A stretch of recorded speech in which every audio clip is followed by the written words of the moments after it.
Amén. Bueno, yo lo voy a invitar a que abra su Biblia, si la trae, ahí en Marcos 4. Marcos 4, capítulo 35, ahí está proyectado. Lea conmigo, ahí la palabra de Dios dice: aquel día, cuando llegó la noche, les dijo: pasemos al otro lado. Y despidiendo a la multitud, le tomaron como estaba en la barca, y había también con él otras barcas. Pero se levantó una gran tempestad de viento y echaba las olas en la barca, de tal manera que ya se anegaba. Y él estaba en la popa, durmiendo sobre un cabezal. Y le despertaron y le dijeron: Maestro, ¿no tienes cuidado que perecemos? Y levantándose, reprendió al viento y dijo al mar: calla, enmudece. Y cesó el viento y se hizo grande bonanza. Y les dijo: ¿por qué estáis así amedrentados? ¿Cómo no tenéis fe? Entonces temieron con gran temor y se decían el uno al otro: ¿quién es este que aún el viento y el mar le obedecen? Gloria a Dios, amén. Este evento se produce allá en el lago, en el mar de Galilea, que de mar dicen que no tiene nada, porque cuando hacemos mar decimos que está salado, pero es un lago, es agua dulce, ¿sí? Es un mar que más o menos de largo, en la parte larga, de norte a sur, mide aproximadamente 21 kilómetros, y en la parte más ancha, de este a oeste, mide aproximadamente unos 12, 13 kilómetros. Entonces es un lago bastante amplio, ¿no? Y este es mar de agua salada. Ahí es donde se da esto, en el mar de Galilea, lago de Genezaret o mar de Tiberias también se conoce, pero es allá en esa parte. Y he titulado este sermón: en medio de la tormenta. Hay otro evento y que me recuerda a este evento que pasó, que tiene que ver con la vida de un gran misionero y predicador del siglo XIX que se llamó George Mueller. No sé si usted lo haya oído, pero él se destacó por confiar plenamente en la provisión de Dios. Y aunque él fuera predicador, era misionero, lo máximo que hizo por el Señor fue ayudar a huérfanos, tener orfanatorios. Dice que aproximadamente en su vida ayudó a 10,000 huérfanos, ¿sí? En todo su ministerio, entre él y su esposa. Y pasó algo bien chistoso con él, o es un evento también milagroso que tiene que ver con las fuerzas de la naturaleza. No tanto como esta que vamos a ver ahorita y que usted ya la conoce, pero sí tiene que ver con eso. Dice que un día él iba a salir de Inglaterra a Canadá y no podía salir por la niebla que había. Y él era miércoles y tenía que estar el sábado en Canadá. Entonces dice la historia que se acercó al capitán, ¿sí? Se acercó al capitán y le dijo: vengo a decirle que debo estar en Quebec el sábado por la tarde. Era miércoles. Es imposible, dijo el capitán. Muy bien, si su barco no puede llevarme, Dios encontrará otro medio de transporte para llevarme. Nunca he faltado a un compromiso en 57 años, le dijo Mueller. Con mucho gusto te ayudaría. ¿Qué puedo? Estoy indefenso, dijo el capitán. Bajemos a la sala de cartas y oremos. O sea, no era una sala de jugar cartas, sino eran las cartas náuticas, ¿no? Para navegar. Bajemos a la sala de cartas y oremos, dijo Mueller. Miré a aquel hombre de Dios y pensé: ¿de qué manicomio habrá salido? Nunca había oído hablar de algo así. Señor Mueller, le dije, ¿sabe usted cuán densa es la niebla? Mueller respondió: no, mi mirada no está puesta en la densidad de la niebla, sino en Dios vivo, que controla cada circunstancia de mi vida. Se arrodilló y pronunció una de las oraciones más sencillas: Murmuré por mis adentros: esto sería apropiado para una clase de niños de no más de 8 o 9 años. El contenido de su oración era algo así: oh Señor, si es tu voluntad, por favor, disipa esta niebla en 5 minutos. Sabes el compromiso que me hiciste en Quebec el sábado. Creo que es tu voluntad. Cuando terminó, iba a orar, pero me puso la mano en el hombro y me dijo que no orara. Primero, no crees que lo hará. Y segundo, yo creo que ya lo ha hecho y no hay necesidad alguna que ores por ello. Lo miré y George Mueller dijo: capitán, conozco a mi Señor desde hace 47 años y no ha habido un solo día en que no haya conseguido una audiencia con el rey. Levántese, capitán, y abra la puerta y verá que la niebla se ha disipado. Me levanté y la niebla se había ido. Esta era una de las tantas experiencias que este hermano vivió, ¿sí? Y tenía que ver también con el clima, ¿no? No tanto como la tormenta que vamos a ver ahorita, pero era un caso de la niebla. Y sabes, esta oración y esto que vivió ese hermano, dice, la historia cuenta este capitán que cambió su vida cristiana. Él era un cristiano, pero un cristiano de esos que decía: ¿qué es eso que va a orar? O sea, yo no sé cómo era la cristiandad en el siglo XIX, pero así dijo. Dice: eso cambió mi vida para siempre. Dice: esa manera de confiar en Dios, tan así, hermano. ¿Y sabías tú que tú y yo podemos hacer lo mismo? Que podemos tener audiencias con el rey todos los días, a la hora que lo necesitemos. Cuando andamos caminando por la calle podemos platicar con el Señor. Sí, aunque algunos van a decir que estamos locos, pero no tanto, porque ya muchos traen esos teléfonos en la oreja. Y me acuerdo cuando recién vi a alguien así, dije: oye, está loco, ese viene hablando solo. Y no, es que tenía un teléfono aquí con audífonos aquí, ¿no? Y venía hablando por teléfono cuando recién salió eso. Versículo 35 de lo que leímos ahorita de los textos de Marcos 4 dice: aquel día, cuando llegó la noche. Yo veo a los discípulos y digo: maestro, ¿por qué no fuimos en el día? ¿Por qué en la noche, no? Pero así dice el texto: cuando llegó la noche. Sabes, hermanos, a todos nos llega la noche en un momento dado de nuestra vida. Todos pasamos por momentos oscuros, difíciles en nuestra vida. Y el Señor lo dijo: en el mundo tendréis aflicción. En nuestro caminar cristiano no siempre vamos de bajadita, ¿sí? A veces nos toca subir cuestas empinadas y con peñascos, ¿no?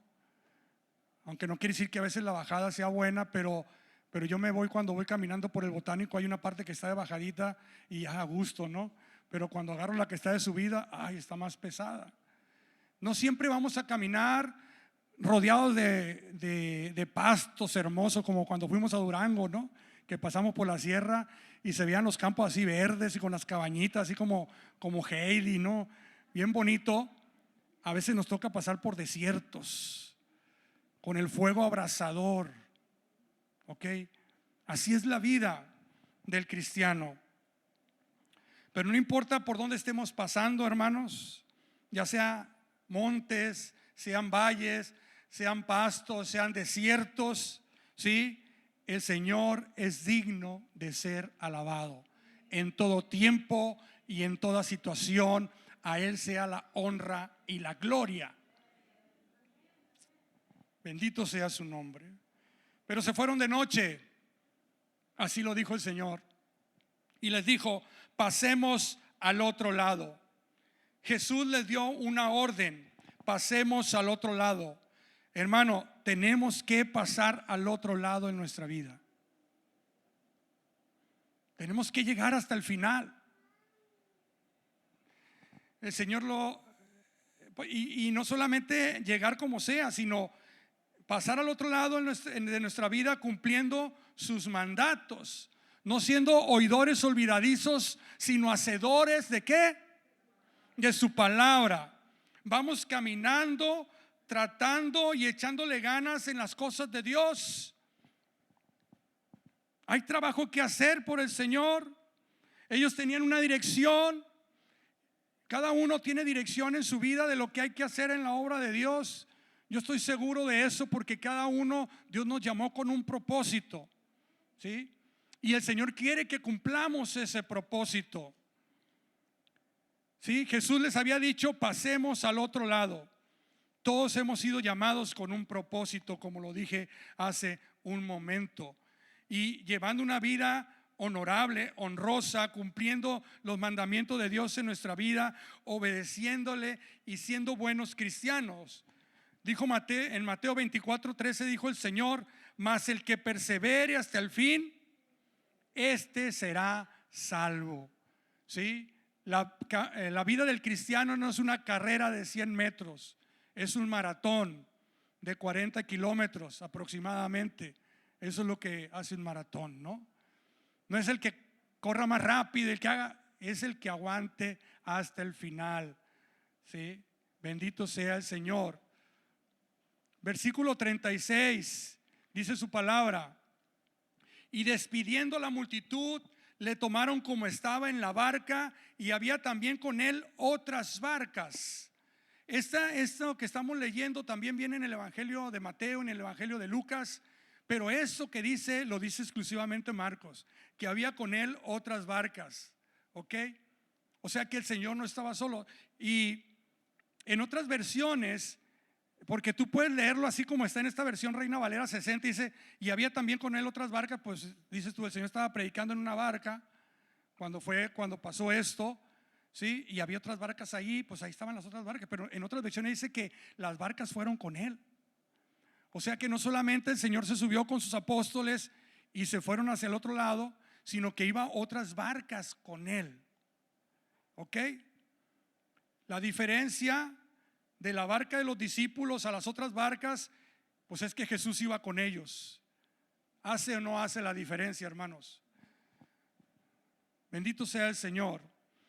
Durante este suceso no se nos dice qué pasó con las otras barcas. Ya no se mencionan las otras barcas. Quizás al ver el mal clima, no sé, que ya se venía una tormenta o algo, decidieron irse.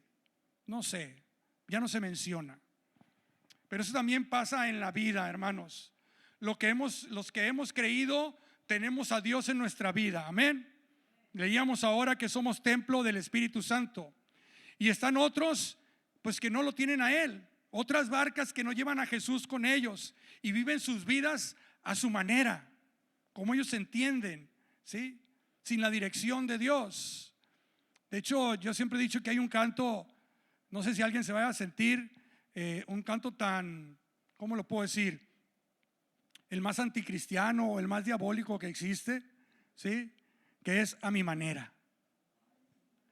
Y déjeme decirle esto, ¿no? O sea, porque dice: yo viví como me dio la gana, o sea, y no es así, no es vivir como nos da la gana. Es vivir como Dios quiere que vivamos. Obviamente cuando vives como te da la gana, así también te va, ¿verdad? Te va mal en la vida, ¿verdad? Porque no estamos bajo la dirección de Dios. Así pasa con los demás. Es muy difícil el andar en este mundo. ¿Cuánto dicen amén? Es difícil andar en este mundo que va en contra de todas las enseñanzas del Señor, ¿sí? Ahora imagínense sin Cristo. Si el justo con dificultad se salva, dice su palabra, ¿a dónde irá el impío y pecador? ¿Sí? Porque cuando lo tenemos a Él, hermano, lo tenemos todo: su presencia, su protección, su paz, su provisión, su dirección y su amor. No quiero decir que Dios no ame al mundo o a los que no le conocen. ¿Cómo no? Si ha entregado a su Hijo unigénito, dice, porque de tal manera amó Dios al mundo, ¿sí? Pero hay una diferencia en ser criatura de Dios y ser hijo de Dios.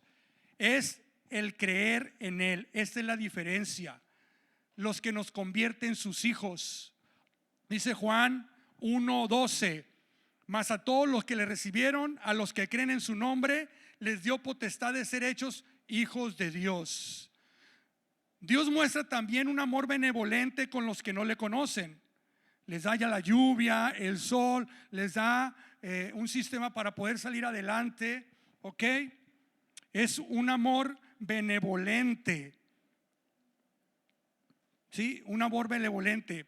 Pero con sus hijos Dios muestra un amor complaciente.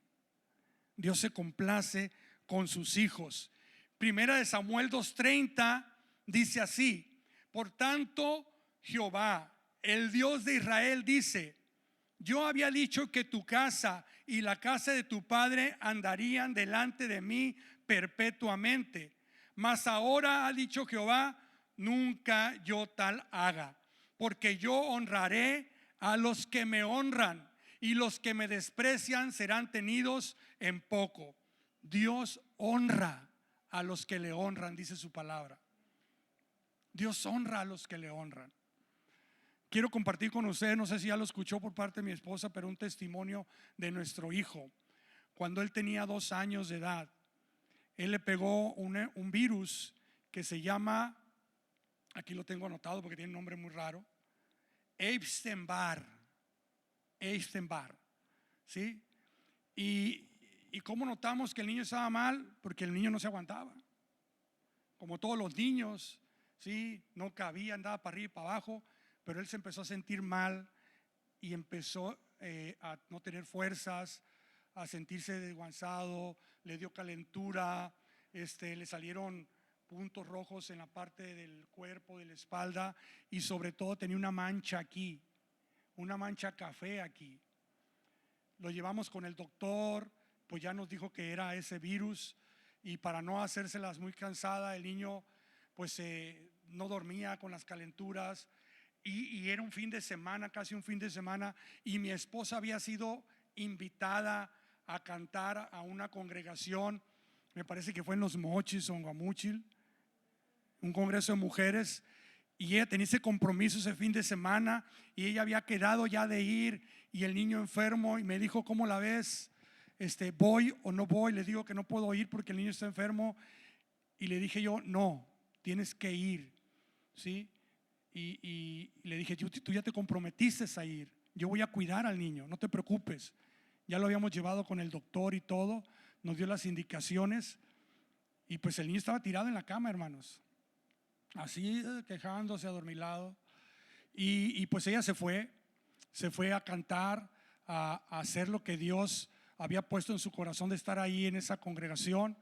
Y estando allá, pues cantaron ella y su hermana Madaí, y al terminar de cantar, pues le dijo a los hermanos ahí, todo el congreso de mujeres que estaba y los que estaban dirigiendo, que ella se había venido, pero había dejado a su hijo enfermo, a Eliab, y pues les pidió la oración por él, y oraron ahí en el congreso por el niño. Y cuando ella iba bajando, ya pues iban a despedir para salir a comer, ella ya se bajaba porque era la última actividad de mediodía, iban a salir a comer, ella se bajó y se acercó una hermana y le dio una palabra y le dijo: dice el Señor, por cuanto me honraste a mí primero, tu hijo va a sanar, me dijo. Así le dijo el Señor. Bueno, pues ella se quedó así, se bajó y se sentó ahí por ahí a comer, y recibió una llamada mía. Recibió una llamada mía porque le hablé diciendo: Keila, el niño ya está bien. Se levantó, así fue como un milagro, hermano. Se levantó y dijo: papá, quiero comer, ¿sí? Y se levantó, y de ese instante ya no paró. Empezó a comer, a levantarse, y gloria a Dios. Por eso le digo yo, hermano, que Dios honra a los que le honran. Bendito sea el nombre del Señor. Bendito sea el nombre del Señor. Y esa enfermedad, estuve investigando ahora antes de la prédica, y dicen que es muy común en los niños, pero no que se manifieste así. Cuando se manifiesta así es algo bien raro que a un niño se le manifieste así. Por lo regular es un dolor de garganta, dice ella ahí, pero eso nos dijo el médico, el epidemiólogo. Nos dijo que era un caso entre 100, o sea, era un caso muy raro que el niño tuviera todo eso, pero gloria a Dios. Fue su voluntad sanar al niño. Estábamos bajo su voluntad, gloria a Dios. Versículo 37 Dice, pero se levantó una gran tempestad de viento y echaba las olas en la barca de tal manera que ya se anegaba. O sea, se estaban inundando, se estaban llenando de agua. Salieron de noche. Dices tú, ¿por qué salen de noche? Pero ahora la cosa estaba peor, ¿sí? Ahora se estaban inundando, había una tormenta. ¿Cuántos saben que a veces las cosas se ponen peor? ¿Sí? Olas, dice que hasta 2 metros son las olas ahí. Y los temporales malos son comunes porque hay montes alrededor muy altos de casi 2.700 metros, y el mar de Galilea está bajo el nivel de mar como a 210 metros. Entonces esa diferencia de temperaturas hace que normalmente se formen tormentas de una ahí en el mar de Galilea, olas de hasta 2 metros, imagínense, hermano. Así es nuestra vida también. Cuando creemos que estamos caminando por un desierto, digo, ya estoy en el desierto, se complican más las cosas. Cuando decimos, esto no puede estar peor, se viene lo bueno. Y es cuando dices, ya no siento lo duro, sino lo tupido, ¿no? Ya no siento lo duro, sino lo tupido. Hermanos, ¿cuántos de los que estamos aquí estamos pasando por situaciones difíciles? Difíciles, que dices tú, ya no se puede poner esto peor, ¿sí? Como los discípulos. Ahora, yo sé que hay varios aquí que están pasando por situaciones difíciles. Y Dios tiene una palabra para ti esta mañana. ¿Qué hacer en medio de la tormenta? ¿Qué hacemos en medio de la tormenta? Dentro de la barca, hermanos, había pescadores, ¿sí? No eran gente ignorante. Había gente que había salido de noche de su vida a pescar. De hecho, no sé si antes de que Mateo y Andrés, Pedro y Andrés, su hermano, se convirtieran, Pedro y Andrés, le dijo el Señor, tiren la red ahí. Le dijo, Señor, hemos pescado toda la noche. O sea, era una cosa habitual salir a pescar de noche. ¿Ok? Entonces para ellos no era nada ir de noche. Pero había otros que no eran pescadores. Pero así había gente que estaba acostumbrada a eso. Quizás al principio los que no sabían se apoyaron de los expertos, porque había discípulos que no eran pescadores. O sea, ¿qué hacemos? Tú nos dices, ¿qué hacemos? Bajamos la vela, soltamos ¿qué hacemos para pasar esta tormenta, no? Con sus posibilidades.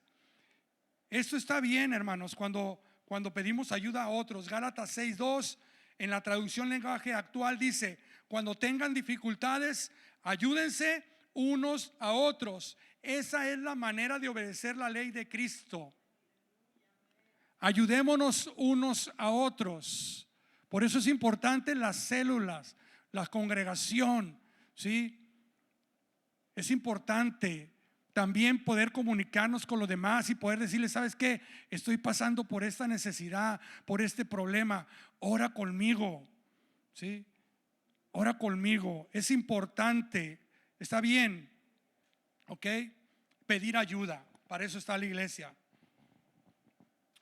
Pero también ellos habían, me imagino, agotado toda su experiencia en el problema con el cual estaban pasando. O sea, eran pescadores, sabían lo que tenían que hacer y habían agotado todo, pero no era suficiente. Está bien hacer nuestra parte, hermano, todo lo que esté en nuestro alcance. El Señor dijo en Josué 1:9: mira que te mando que te esfuerces y seas valiente, no temas ni desmayes, porque Jehová tu Dios estará contigo en donde quiera que vaya. Pero mira que te mando que te esfuerces. Está bien esforzarnos, es lo que tenemos que hacer. O sea, no tirarnos a estar bajo de un árbol, sino, bueno, ¿qué voy a hacer? Señor, dame dirección. ¿Cómo empiezo? ¿Qué hago para salir de esto? Sí, está bien hacer nuestro mayor esfuerzo. Esas son las cosas que ellos habían hecho y están bien. Buscar ayuda, dar su mayor esfuerzo, está bien, es bíblico, hay que hacerlo. Quiero hacer un paréntesis aquí de cosas que no debemos hacer. Hay cristianos que en medio de situaciones difíciles pierden la fe. Vienen las pruebas, las dificultades, y como no tienen raíces profundas, se secan y no llevan fruto. Pero la palabra de Dios nos dice así, y escucha bien lo que dice aquí la palabra en 2 de Corintios 4, 16, 18. Por si te encuentras a veces en medio de situaciones difíciles que dices tú, yo creo que hasta mi fe voy a perder. Aquí ahí tengo una palabra para ti de Dios que dice así, 2 de Corintios 4, 16 al 18, nueva traducción viviente. Dice el apóstol Pablo: es por esto que nunca nos damos por vencidos. Aunque nuestro cuerpo está muriéndose, nuestro espíritu va renovándose cada día, dice la palabra. Pues nuestras dificultades actuales son pequeñas y no durarán mucho tiempo, ¿sí? Sin embargo, nos producen una gloria que durará para siempre y que es de mucho más peso que las dificultades. Así que no miramos las dificultades que ahora vemos. En cambio, fijamos nuestra vista en cosas que no pueden verse, pues las cosas que ahora podemos ver pronto se habrán ido, pero las cosas que no podemos ver permanecen para siempre. Aleluya. Dice la palabra de Dios que estas dificultades son momentáneas, que un momento van a pasar, pero hay cosas que no son perecederas, sí, que son cosas que Dios nos ha prometido, sí, que nos dice esas no van a perecer. Entonces hay que poner nuestra vista en esas cosas, no en los problemas que estamos pasando en este momento. Eso es lo que nos aconseja el apóstol Pablo, por medio de la palabra de Dios. Y parece que estoy escuchando a alguien que me dice: sí, se dice muy fácil, ¿verdad? Es muy fácil decirlo, pero se tiene que decir, porque es la manera de hacerlo, ¿sí? No te fijes en las dificultades. Fíjate que eso pronto va a pasar y que más adelante está la gloria que Dios nos ha prometido. Dice que hay otros que no ven más allá del problema y viven una vida lamentándose siempre de la situación. Ay, ¿por qué me pasa esto a mí? Ay, hasta una canción habían hecho, ¿no? Mejor me como un gusanito, no sé qué, o sea, de lo triste que estaba, ¿verdad? Y a veces nos lamentamos mucho y ¿cómo se dice? Nos autoflagelamos y pensamos tanto en esa situación, ¿sí? Y obviamente esa forma de ver los problemas influye en nuestra forma de actuar y vivir. No pongamos la vista en ellos. Hebreos 12 del 1 al 2 nos dice: por tanto, nosotros también, teniendo en derredor nuestro tan grande nube de testigos, despojémonos de todo peso y del pecado que nos asedia. Corramos con paciencia la carrera que tenemos por delante, puesto los ojos ¿en quién? En Jesús, el autor y consumador de la fe. O sea, dice la palabra de Dios que nuestra vista tiene que estar puesta en Jesús. Pero ¿de qué manera? Fíjense bien lo que dice aquí la palabra de Dios: el cual, por el gozo puesto delante de él, sufrió la cruz, menospreciando el oprobio, y se sentó a la diestra del trono de Dios.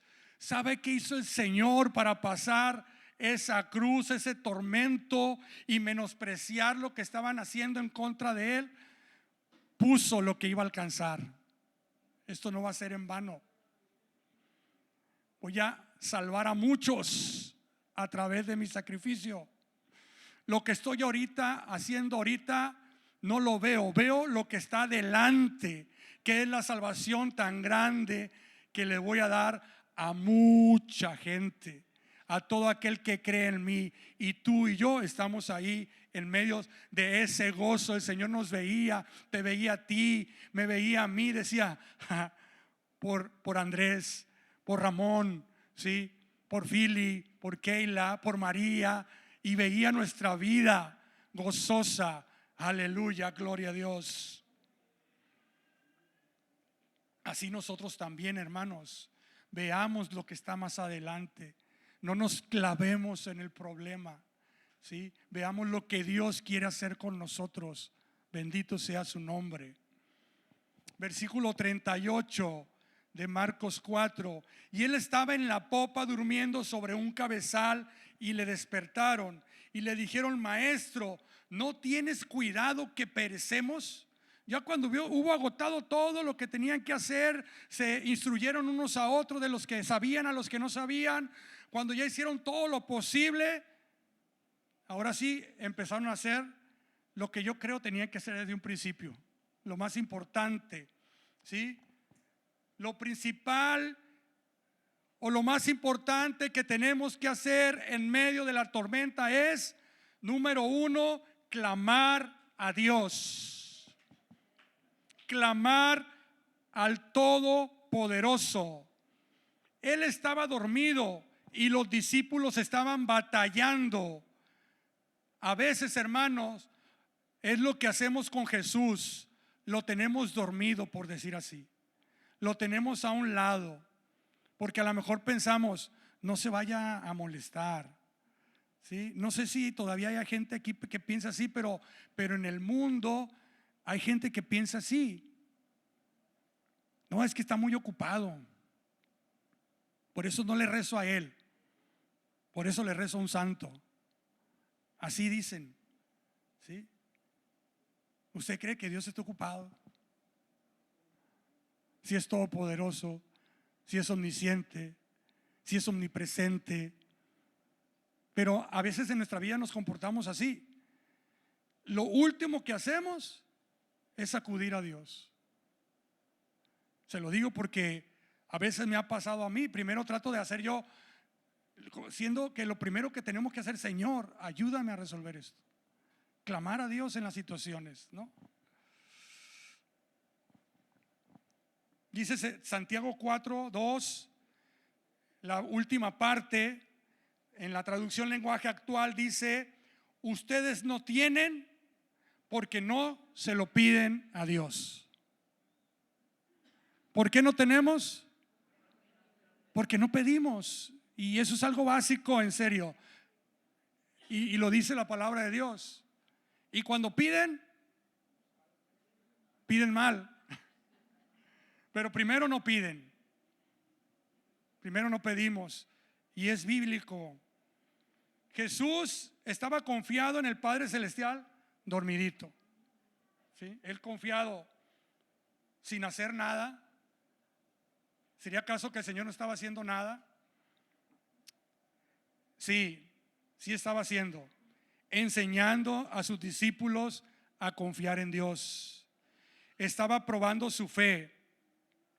Pero lo primero que debemos hacer es clamar a Dios en medio de nuestra necesidad.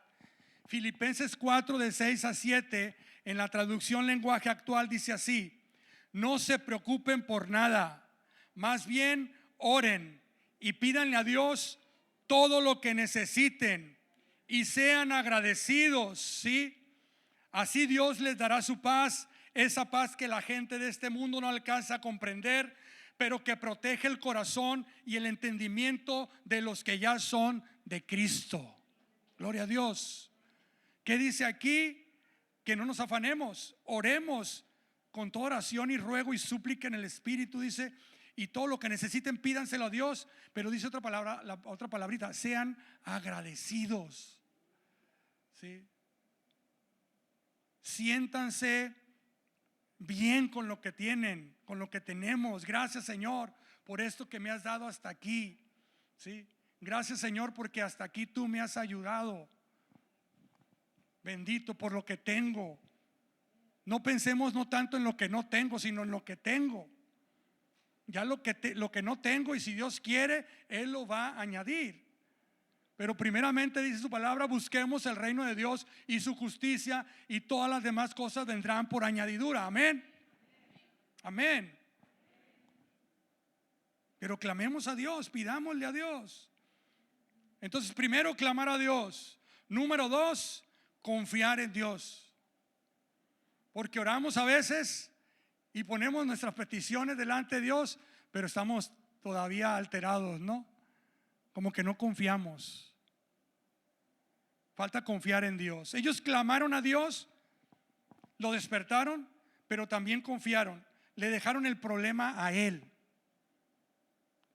En Isaías 40:31, en la Nueva Traducción Viviente dice: en cambio, los que confían en el Señor encontrarán nuevas fuerzas, volarán alto como con alas de águila, correrán y no se cansarán, caminarán y no desmayarán. Pero ¿quiénes son estos? Los que confían en Jehová, los que confían en el Señor encontrarán nuevas fuerzas para caminar y no cansarse. ¿Sí? Dios les dará ánimo y volarán como las águilas y verán el problema desde arriba, desde las alturas, porque a veces, hermanos, nos estamos ahogando en un vaso de agua. A veces sí son problemas grandes, pero a veces no. Pero no importa qué tan grande sea tu problema, hay uno más grande que tus problemas. Nuestro Dios, aleluya, es más grande que nuestros problemas. Bendito sea su nombre. Y le dijeron los discípulos: ¿no tienes cuidado de nosotros? A veces así pensamos que Dios no está al pendiente, que nos ha olvidado, pero no es así. Tenemos a un Dios que está con nosotros siempre. Mateo 28:20, la parte final del versículo dice: y he aquí, yo estoy con vosotros todos los días hasta el fin del mundo. Amén. ¿Quién lo dijo? Jesús. ¿Y será Jesús un mentiroso? Si el Señor lo dijo, ¿el qué lo va a cumplir? Y si Él dijo que va a estar conmigo todos los días hasta el fin del mundo, Él está conmigo todos los días hasta el fin del mundo. Bendito sea su nombre. Isaías 41:10, traducción lenguaje actual: no tengas miedo, porque yo estoy contigo. No te desalientes, porque yo soy tu Dios. Te daré fuerzas y te ayudaré. Te sostendré con mi mano derecha victoriosa. Aleluya. Hermanos, el Señor está con nosotros. Y si Dios está con nosotros, ¿quién contra nosotros? Bendito sea su nombre. Esa es la confianza que tenemos que tener en Dios. Hermanos, eran pescadores experimentados. Algunos de ellos, mas sin embargo, tuvieron miedo. Hay cosas que se salen del control de nosotros, ¿sí? Hay cosas que van más allá de nuestras fuerzas, de nuestra sabiduría. Pero cuando el hombre no puede, entra Dios a rescatarnos. Bendito sea su nombre. Así es el Señor. Versículo 39: y levantándose reprendió al viento y dijo al mar: calla, enmudece. Y cesó el viento y se hizo grande bonanza. ¿Sabes qué, hermano? El Señor actúa, ¿sí? El Señor actúa, el Señor no se queda quieto. Él trae la paz que el corazón necesita en medio de las dificultades. Aún en medio de las tormentas de nuestra vida podemos tener paz en nuestros corazones y estar tranquilos. Aunque se estén cayendo las cosas de un lado para otro, hay una paz que el mundo no nos las puede dar. El Señor lo dijo en Juan 14:27: la paz os dejo, mi paz os doy. Yo no os la doy como el mundo la da. No se turbe vuestro corazón, ni tenga miedo. Aleluya. ¿Has sentido esa paz en medio de la aflicción? ¿Has sentido esa paz? Hermanos, es real. Aún en medio del dolor, aún en medio de la tristeza, ¿sí? Viene el Señor a reconfortarte, a traerte una paz que este mundo no puede entender, pero los que somos hijos de Dios lo podemos entender. Bendito sea su nombre, aleluya. Número 3, número 1, clamemos a Dios. Número 2, confiemos en Dios. Número 3, descansemos en Dios, hermanos. Descansemos en Él. no veamos el problema, veamos a Jesús. No veamos el problema, sino veamos lo que nos espera cuando estemos en su presencia. Que por lo que estamos pasando es algo momentáneo. Esta vida no se compara con la eternidad. Por eso esta vida es momentánea y pasajera. Bendito sea su nombre. Hebreos 10:23 dice, en Dios habla hoy: mantengámonos firmes sin dudar en la esperanza de la fe que profesamos, porque Dios cumplirá la promesa que nos ha hecho. Aleluya. Versículo 40. Y les dijo: ¿por qué estáis así amedrentados? ¿Cómo no tenéis fe? ¿Por qué tienen miedo y no fe? ¿Por qué están asustados y no tienen confianza en mí? Dice el Señor. Cuando no hay confianza en Dios, el miedo nos aprisiona. Cuando no tenemos nuestra esperanza en Dios, viene el miedo y nos aprisiona. Y cuando llega el miedo, hermanos, cuidado. Tenemos que detenerlo antes de que esté en nuestro corazón, porque ese miedo nos puede llevar a cosas mucho más profundas, ¿sí? A deprimirnos, a renegar quizás de Dios, ¿sí? Y en algunos casos hasta ponerle fin a nuestra vida. El miedo puede ser así cuando lo hacemos y totalmente nos llenamos de miedo. Pero tener fe es confiar totalmente en Dios. El que tiene fe no tiene miedo. Es como cuando un niño se tira y le dice a su papá: papá, me cachas, ¿sí? Y sí, yo te voy a cachar. Y el niño confía en su papá y se tira. Si el niño tiene 1 año, ven, yo te voy a agarrar, y se tira y se abre y sabe que su padre lo va a agarrar. Así debe ser nuestra confianza en Dios, ¿sí? Y no solamente verlo de frente, sino hasta así de espaldas, y dejarnos caer sabiendo que Dios nos va a sostener, ¿sí? Ese es el tipo de confianza, ¿sí? En cierto sentido, que tenemos que tener en Dios, ¿ok? Así que el Señor está con los brazos abiertos esperando sostenerlos. Así no debemos de caer en Dios, confiando que Él tiene el control de todas las cosas. El Señor tiene el control de toda nuestra vida y por eso descansamos en Él. Por último, el versículo 41 dijo: entonces temieron con gran temor y se decían el uno al otro: ¿quién es este que aún el viento y el mar le obedecen? En otras versiones, en la traducción lenguaje actual, dice no que tenían miedo, sino que quedaron asombrados. Quedaron asombrados así, ¿sí? ¿Cómo?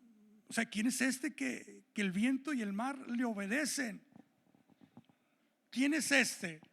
Hermano, déjame decirte que este es nuestro Dios, el Todopoderoso, el que hizo los cielos y la tierra. No estamos confiando en alguien pequeño, sino en el creador del universo, ¿sí? El que hizo las cosas que se ven y las cosas que no se ven. En el Todopoderoso, en ese estamos confiando tú y yo. Aleluya. A Él sea la gloria y la honra para siempre. Estamos confiando en aquel que tiene todo el poder, el que está sentado a la diestra de Dios, hasta que todos sus enemigos sean puestos por estrado de sus pies, dice su palabra. Aleluya. ¿Crees esto, hermano?